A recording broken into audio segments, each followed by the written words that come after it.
यहाँ से बनाना। ऐसा देखो इधर, देखो ये ट्रांसफार्मर है, सप्लाई निकली हुई ना, देखो कहाँ तो इसका ज़्यादा इनपुट, निकाल रहा हूँ। कहाँ से आया, ये आया है ना।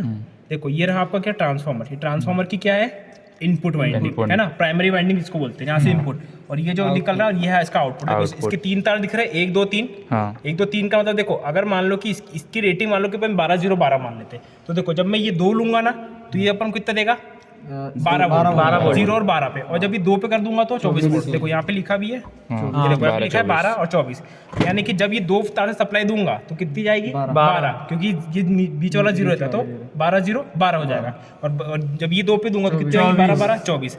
अब देखो इसके बाद में ये सप्लाई दिख रही है, ये आपका क्या है, डायोड है। रेक्टिफायर बनाए थे अपन ने 4, तो उनने क्या किया, पूरा उठा के बॉक्स में बंद कर दिया और इसके 4 टांग निकाल दी। देखो इसको पहचानने का तरीका क्या होता है, देखो एक इस पे जा रहा है और देखो एक कहाँ जा रहा है, एक इस पे से होते हुए ये आ रहा है। देखो ये दो दिख रहे हैं, तो एक ये इसका फेज और एक न्यूट्रल, 2 पे ये देना है अपन को, और यहाँ से मिल रही है प्लस सप्लाई। देखो फ्यूज हमेशा प्लस पे लगा होता है, ये लगा फ्यूज और ये लगा आपका माइनस, है ना, ये लगा है, ठीक है ना। तो 2 फ्यूज लगा के रखे, प्लस पे भी माइनस पे, दोनों पे लगा के रखे।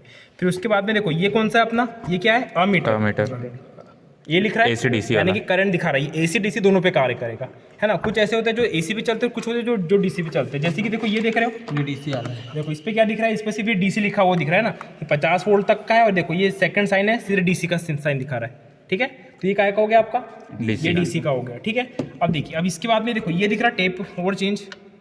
देखो ये आपका ना आपके करंट के मान को कंट्रोल करता है। अगर मान लो कि करंट आपको कम चाहिए तो मीडियम पे ये चाहिए, तो ये, और ये देखो सॉरी ये है ना उल्टा है, मीडियम ये है, ये है, और उसके बाद में ये, ठीक है ना। और ये आपका ये दिख रहा है नीचे वाला मैक्स, ये पहुंच जाएगा मैक्सिमम पे। इसका मतलब मान लो कि ये 1 एम्पियर दे रहा है, ये 2 एम्पियर दे रहा है, तो ये कम से कम 4 से 5 एम्पियर देगा, क्योंकि ये देखो ना इसके 5 एम्पियर लिखा है, आराम से 5 एम्पियर तक आ जाए, 6 एम्पियर तक, है ना। तो 6 एम्पियर तक का देता है। समझ लो कि ये 1 एम्पियर, ये 3 है, तो ये 6 एम्पियर। अगर अपन को अगर बैटरी एम्पियर पे चार्ज करनी तो अपन इसके हिसाब से करेंगे, और वोल्टेज देना तो नॉर्मल 12 या 24 पे अपन करके दे देंगे, ठीक है। देखो मेन चीज़ क्या है, ये ट्रांसफार्मर क्या कर रहा है, स्टेप डाउन है ना, क्योंकि 12 और 24 दे रहा है, आउटपुट में कितना दे रहा है, 12 या 24, 12 0 12 का है ना, तो 12 वोल्ट या फिर 24 वोल्ट सकता हो। फिर ये DC सप्लाई बनाई, उसके बाद में सीधे उठा के अपन ने इस यहाँ पे दे दी भैया, जब भी लगे ये एक निकल गया इसका पॉजिटिव और एक निकल गया नेगेटिव, और इसका पॉजिटिव कहाँ कनेक्ट करेंगे अपन, बैटरी के पॉजिटिव, बैटरी का पॉजिटिव ये रहा, तो यहाँ पे लगा देंगे, और माइनस वाला उठा के यहाँ पे लगा देंगे, और आपकी बैटरी चार्ज होना शुरू हो जाएगी। जैसे बैटरी खराब है, हाँ, तो इसमें मतलब बैटरी खराब है, तो देखो बैटरी आप कम से कम 2 घंटे चार्ज करने पर अगर कुछ भी चार्ज नहीं हो रही है,